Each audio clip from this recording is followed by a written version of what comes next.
My parents chose my sister's dinner instead of my birthday, so I used my savings to buy a country house. I posted the photos, the best gift for myself. They called immediately. You need to give this house to Emma. My answer, well, let's go. So here I am, Ashley, 35 years old, and I just went through the messiest divorce you can imagine. Yeah, I know what you're thinking. Another woman whining about her ex. But trust me, this story gets way worse before it gets better. I work as a financial director at this big company downtown. Good job, decent money, the whole package. But apparently, that doesn't matter to some people. My ex-husband cheated on me multiple times with multiple women. When I finally caught him red-handed, I was done. Filed for divorce immediately. My parents completely flipped out when I told them I was divorcing Mark. Ashley, you're being ridiculous, my mom said over the phone. He makes most of the money in your family. You live off his income. Mom, I literally make six figures. I'm a financial director. Don't exaggerate, honey. Mark told us about your little office job. Little office job? I wanted to scream. But this wasn't new. My parents never listened to me about anything. They always thought my younger sister Emma was the golden child. Growing up, it was obvious who the favorite was. When Emma was 7 and I was 15, she broke my laptop by spilling juice on it. My parents bought her a new tablet the same day because she felt bad. When I asked about my laptop, Dad said I should have been more careful where I left it. When Emma got her driver's license, they bought her a brand new Honda. When I got mine 3 years earlier, they gave me Dad's old beaten-up truck that barely started. Emma got into an okay college with mediocre grades. They threw her a huge party and paid for everything. I got into a better school with a partial scholarship. They said, "That's nice," and told me to figure out the rest of the tuition myself. So yeah, the favoritism wasn't exactly subtle. During the divorce proceedings, I ended up getting our apartment. Mark got the country house we bought together. It was fair. I'd put more money down on the apartment anyway, even though Mark always acted like he paid for everything. But my parents lost their minds over this too. "How could you give him a country house?" Mom screamed at me. "We love spending weekends there." Mark used to invite them over all the time, and they'd sit on the deck drinking wine and talking about how wonderful he was. "Now we can't go to the house anymore," Dad complained. "Thanks a lot, Ashley." "You could visit me at the apartment instead," I suggested. Mom snorted. "It's not the same. That house has a pool and a garden. Your apartment is just an apartment." For 2 months after the divorce, they didn't invite me to family dinners. Not once. Emma would post pictures on Instagram of her, Mom, and Dad at their dining room table, all smiling and laughing. The caption would be something like family dinner night, and I wasn't in any of them. When I finally got invited back, Mom made sure to let me know how disappointed she was in me. "You know, Emma's been asking questions about your divorce," she said while passing the mashed potatoes. "She's wondering if she should get married at all after seeing what you did." "What I did? You mean what Mark did?" "You're setting a bad example for your sister. She's only 27. She doesn't need to see you throwing away a perfectly good marriage." Emma just sat there smirking. She didn't say anything, but I could tell she was enjoying this. She always enjoyed it when I got in trouble. So here I was, recently divorced, financially stable, but emotionally drained, with parents who thought I was some kind of monster for leaving my cheating husband. The whole situation was insane. But you know what? I was starting to feel better about my life. I had my own place, a job I was good at, and friends who actually supported me. The apartment was nice, and for the first time in years, I could decorate it however I wanted, without Mark complaining about everything. The funny thing is, I felt more independent and confident than I had in years. The divorce was painful, sure, but it was also kind of liberating. I could make my own decisions without someone constantly undermining me or cheating behind my back. My friends were great during this whole period. Sarah, my college roommate, took me out for drinks every Friday. My work colleagues invited me to their get-togethers. People who actually cared about me and supported my decisions. Some time passed like this. Then my 36th birthday started approaching. I decided to take control and called my parents 2 months in advance. "Mom, I'm having a birthday party at my apartment. Don't plan anything else for that day, okay? Just come to my place." Yeah, we remember," she mumbled and hung up on me. I started preparing for my birthday party right away. I ordered catering from this nice restaurant downtown, called all my close friends, invited the colleagues I actually liked, just the closest ones. I wanted everything planned in advance so there wouldn't be any surprises or last-minute drama. While I was organizing everything, I also called Dave, my realtor friend, the guy who helped me and Mark buy our apartment originally. "Dave, I've got some savings, and I'm thinking about buying a country house, with a mortgage, obviously, but I can make a good down payment. That's awesome, Ashley. What are you looking for? Something nice, really nice. I want this to be my birthday gift to myself. Dave was excited and said he'd show me some options. A couple weeks later, he sent me listings for several houses. I spent my weekends driving around, checking them all out. The third one I saw was perfect. Beautiful property, great location, exactly what I'd been picturing. We made the deal a week before my birthday. I was so happy I could barely contain myself. The best part? I didn't tell my family anything about it. I wanted to surprise them at my birthday party. So, my birthday finally arrived. I was actually excited for once. The catering looked amazing, my apartment was decorated perfectly, and I couldn't wait to tell everyone about my new house. I kept checking my phone for photos of it that Dave had sent me earlier. My friends started showing up around 6:00. Sarah brought wine. My colleagues from work brought flowers. Everyone was in a great mood. But by 7:30, there was still no sign of my parents or Emma. I started getting that familiar knot in my stomach. You know, the one when you're expecting your family to disappoint you, but you're still hoping they won't. "Where's your family?" Sarah asked, looking around. "They'll be here," I said. But honestly, I was starting to worry. By 8:00, the party was in full swing, but I couldn't stop checking my phone. I called Mom first, straight to voicemail, then Dad, same thing, then Emma, nothing. I started texting them. "Hey, where are you guys? Party started an hour ago." Nothing. "Mom, Dad, Emma, please call me back." Getting worried. Still nothing. Everyone was having a great time eating the catered food, laughing, but I felt like I was going to throw up. My own family couldn't even be bothered to show up to my birthday party, the one I'd planned 2 months in advance. Finally, around 9:00, my phone buzzed. A text from Mom. "We have other plans tonight. Emma is introducing us to her boyfriend at dinner. This is more important than your birthday." I stared at the message for like 5 minutes. I couldn't believe it. They chose Emma's dinner over my birthday, the birthday I'd specifically told them about 2 months ago. I was shaking when I called Emma. She actually picked up after a few rings. "What?" she said, sounding annoyed. "Emma, why did you plan your dinner thing tonight? It's my birthday party." She laughed. Actually laughed. "Oh, it just worked out that way. Sorry." But I could hear it in her voice, that mocking tone she'd used since we were kids. "You did this intentionally, didn't you?" "Don't be so dramatic, Ashley. Don't cry about it, okay? You'll ruin your makeup." Then she hung up on me. I stood there holding my phone, feeling like someone had punched me in the gut. A minute later, another text came through. This time, it was a photo. Emma, some guy I'd never seen before, and my parents all sitting at a fancy restaurant table, smiling and raising their glasses like they were celebrating something amazing. I almost lost it right there. I wanted to scream, throw my phone, maybe just lock myself in my bedroom and cry. But I had a house full of people who'd actually shown up for me. I took a deep breath, put my phone away, and went back to my guests.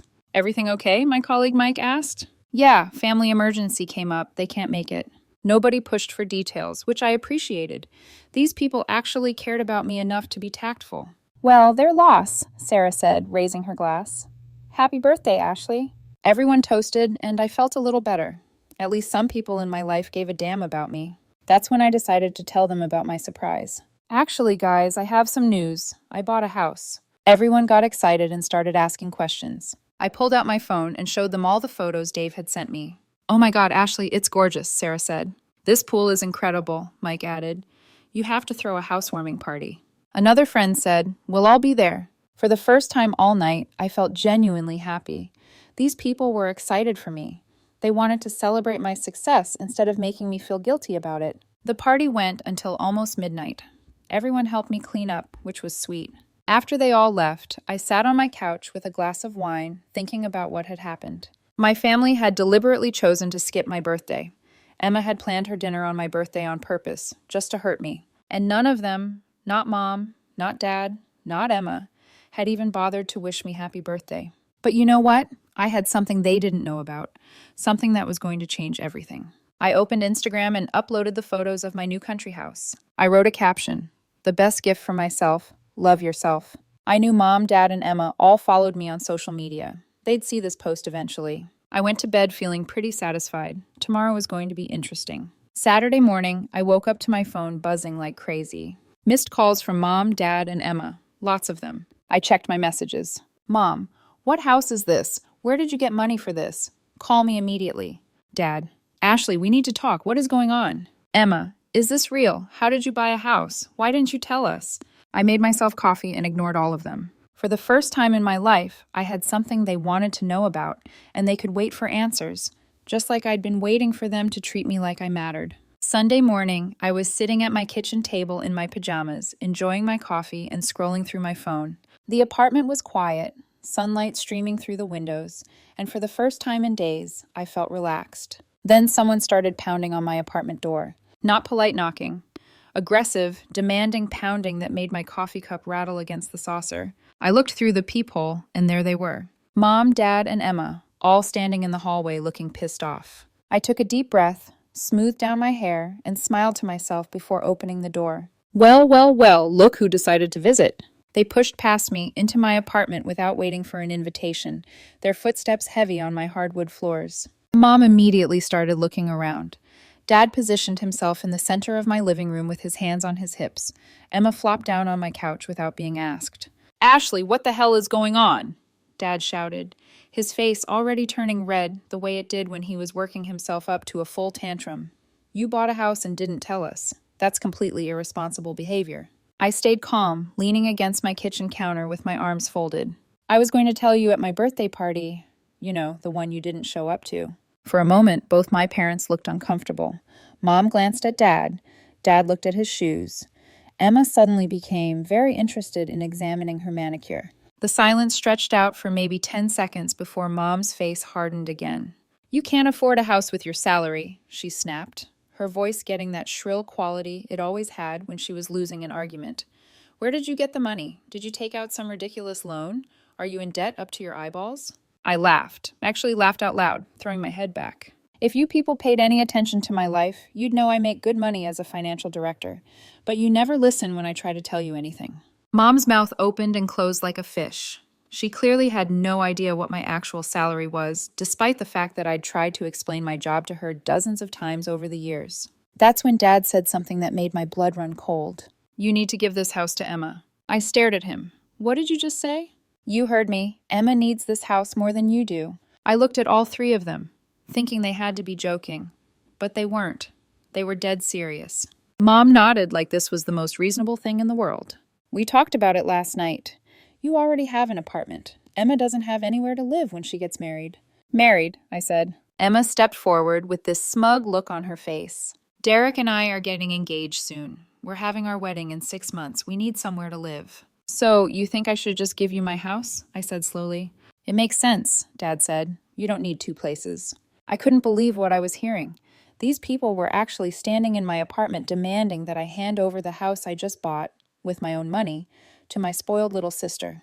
You're all completely insane, I said.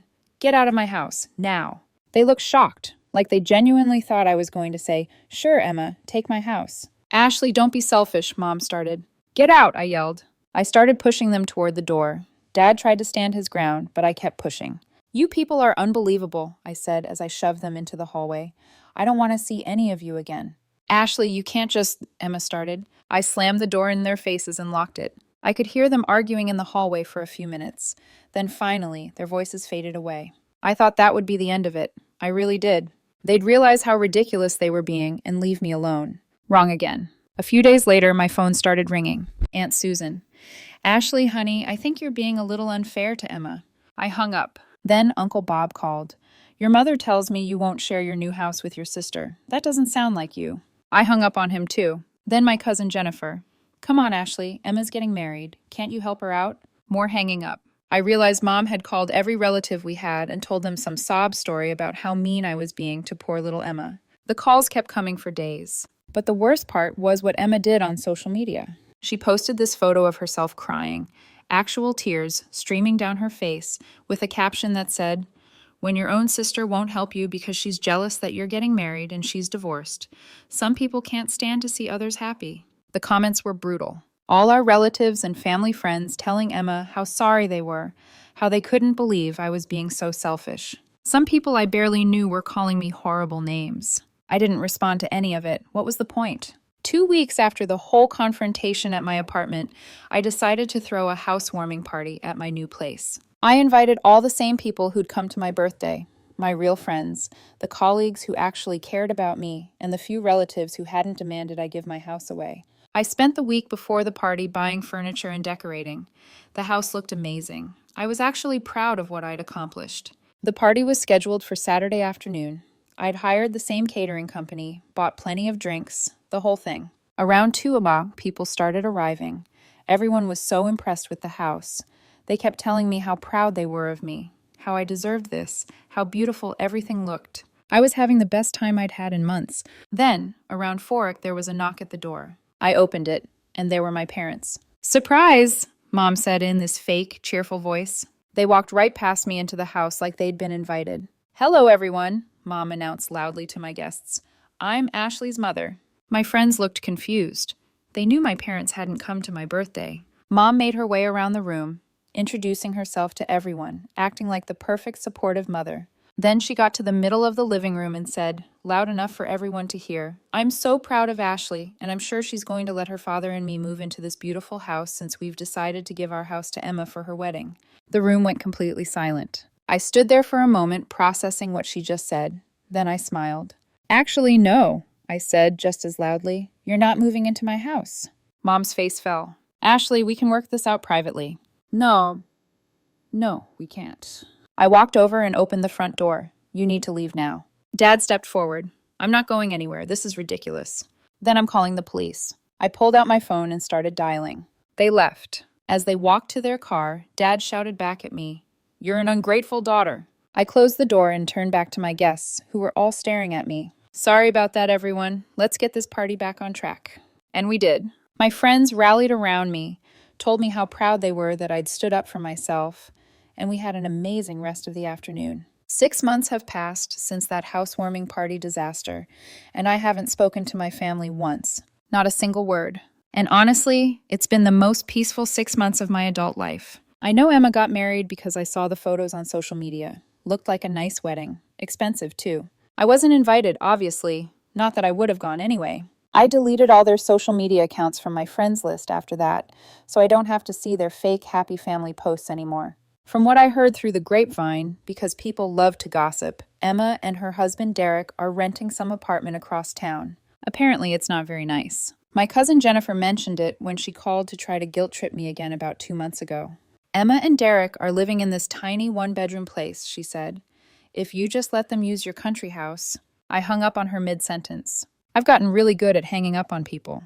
My parents are still living in their old house, the same house they were supposedly going to give to Emma. Funny how that never happened once they realized I wasn't going to let them move into my place. I hear they're still complaining about me to anyone who will listen. According to my Aunt Susan, who actually supports me, thank God, they tell everyone what an ungrateful daughter I am. How I have all this money and property and won't help my own family.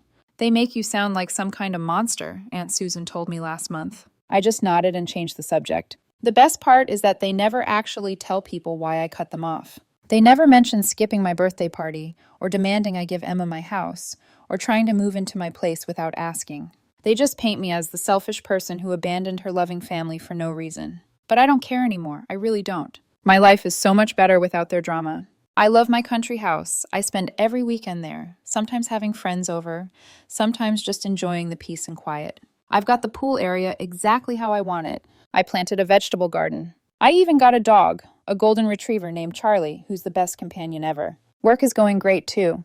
I got that promotion my boss hinted about, so now I'm making even more money. Turns out when you're not constantly stressed about family drama, you perform better at your job. Who would have thought? I've been dating someone for the past 3 months. His name is Tom. He's an architect, and he's actually a decent human being. When I told him about my family situation, he said, "Good for you for setting boundaries. Toxic family members don't get a free pass just because they're related to you." It was so refreshing to hear someone say that, instead of trying to convince me to work things out with people who clearly don't respect me. Tom loves the country house. He helped me install new lighting in the kitchen last weekend. We're taking things slow, but it's nice to be with someone who treats me like an equal partner instead of like I'm some kind of burden. My real friends have been amazing through all of this. Sarah throws a pool party at my place almost every month now. My work colleagues come over for barbecues. I've hosted book club meetings, birthday parties, even a baby shower for one of my friends. The house gets used and loved, which is exactly what I wanted. Sometimes I think about whether I should try to reconcile with my family. Usually that happens when I'm feeling lonely or when some well-meaning person tells me family is everything. But then I remember my birthday party. I remember them demanding I give Emma my house. I remember my mother trying to announce to my friends that she was moving in with me without even asking. I remember Emma's fake tears on social media and all the relatives calling to harass me. And I think, why would I want these people in my life? They never once apologized. Not once. They never acknowledged that they'd hurt me or treated me unfairly. They just expected me to get over it and give them what they wanted. The thing is, I spent 35 years trying to win their approval. 35 years of being the responsible one. The one with the good job. The one who had her life together. And they still treated me like I was less important than Emma. Emma, who's never had a real job. Emma, who lived with our parents until she got married at 28. Emma, who threw a tantrum every time she didn't get her way and always got it anyway. I used to think there was something wrong with me, like maybe I wasn't good enough, or successful enough, or lovable enough to deserve their respect. Now I realize the problem was never me. The problem was them. They don't value hard work or independence or financial responsibility. They value whoever needs the most help and makes the most noise.